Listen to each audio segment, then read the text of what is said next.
Selamat mendengarkan podcast ini. Shalom. Kebenaran pada hari ini 14 Oktober 2022 dengan tema dianggap remeh. Bapak Ibu Saudara yang dikasihi oleh Tuhan, kalau kita bisa keluar dari konsep pikiran duniawi lalu masuk ke konsep pikiran rohani, seperti yang tertulis dalam Kolose pasal 3 ayat yang kedua, pikirkan perkara yang di atas, bukan yang di bumi. Set your minds on things above, not on earthly things. Berarti kita bisa memperjuangkan diri menjadi orang yang benar-benar hidup berkenan di hadapan Tuhan. Hidup kita akan sangat berdinamika. Satu dinamika yang tidak dikenal oleh anak-anak dunia, yang juga tidak kita kenal sebelumnya.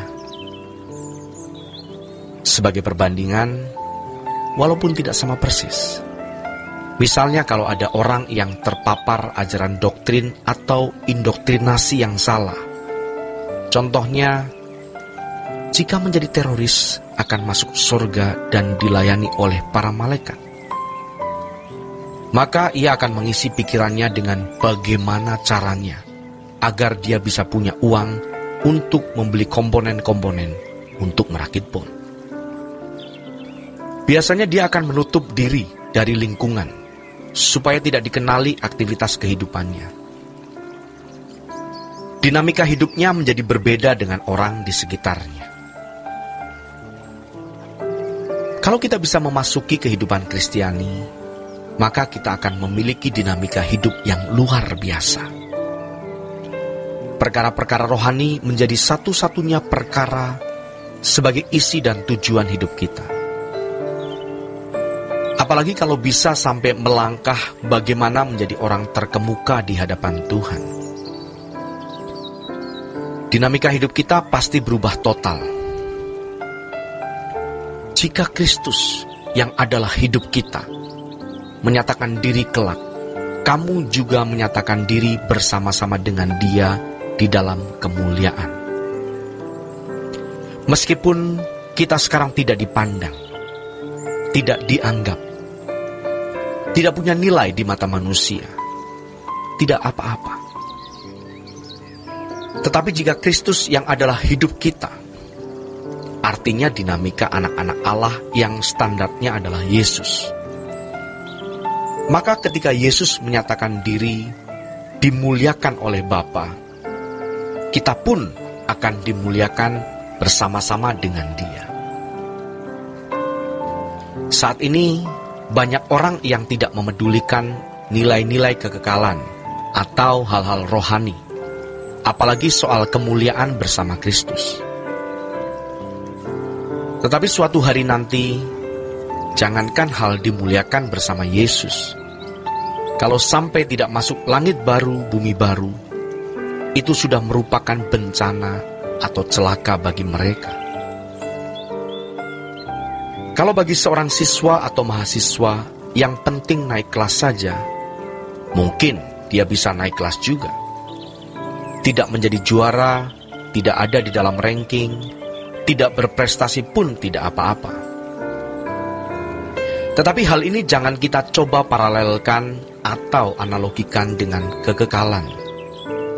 Kalau untuk masalah dunia fana, tidak bisa dibandingkan atau disandingkan dengan kemuliaan kekal. Saudaraku, banyak orang terbiasa menyelesaikan masalah dengan mudah karena punya uang atau relasi pejabat, sehingga ada kecenderungan irama dalam jiwanya untuk menggampangkan atau meremehkan masalah yang dialami, karena merasa bisa dengan mudah menyelesaikan dengan daya yang dimiliki. Jika ini terus-menerus dilakukan tanpa pertobatan, maka mengenai hal kekekalan pun dia akan anggap ringan dan remeh. Biasanya orang-orang seperti ini tidak menghormati Tuhan. Orang-orang yang punya kelebihan, apakah uang, jabatan, kedudukan, biasanya tidak menghormati Tuhan secara patut. Apalagi kalau dia berhasil, dalam tanda petik, membeli pendeta. Lengkaplah sudah sikap kurang ajarnya. Jika ia merasa bisa, dalam tanda petik, membeli pendeta, biasanya dia juga merasa bisa, dalam tanda petik, membeli Tuhan.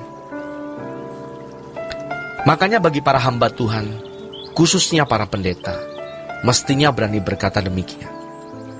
Aku lebih rela tidak punya jemaat, tidak punya gedung, tetapi aku berkenan di hadapan Tuhan, daripada punya gereja, punya gedung, lalu menjual diri atau menjual Tuhan.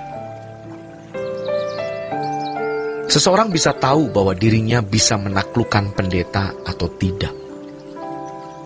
Dalam hati dan pikirannya, ia berkata, pendeta ini hormat karena aku punya kedudukan. Pendeta ini tunduk karena uangku. Apalagi mereka adalah orang-orang yang berpengalaman dalam hidup. Mereka juga punya kecerdasan dan sudah terbiasa disanjung-sanjung oleh orang sekitarnya.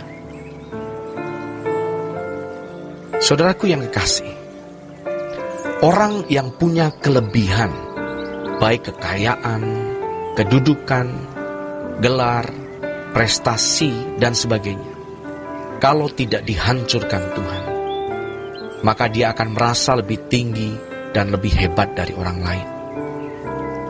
Bahkan, Tuhan pun akan dia anggap remeh. Namun, tidak semua orang yang punya kelebihan pasti bersikap demikian terhadap Tuhan. Namun tidak sedikit juga orang kaya atau orang hebat lainnya yang punya kerendahan hati dan tidak bergantung kepada kekayaannya. Pejabat tinggi yang rendah hati dan tidak menghargai pangkatnya atau bintangnya melebihi Tuhan. Orang-orang yang tetap menyadari keberadaannya yang sepantasnya di hadapan Tuhan. Tetapi masalahnya sekarang untuk kita, jangan sampai kita yang tidak menghormati Tuhan. Hormat yang kita miliki kepada Tuhan haruslah hormat yang pantas, patut, selayaknya, dan berasal dari ketulusan hati yang paling dalam. Bukan hormat karena menginginkan sesuatu, memiliki agenda pribadi, atau hormat yang hanya diperlihatkan dari luar, namun tidak memiliki nilai kasih dan pengabdian di dalamnya. Demikianlah renungan pada hari ini. Tuhan Yesus memberkati kita sekalian.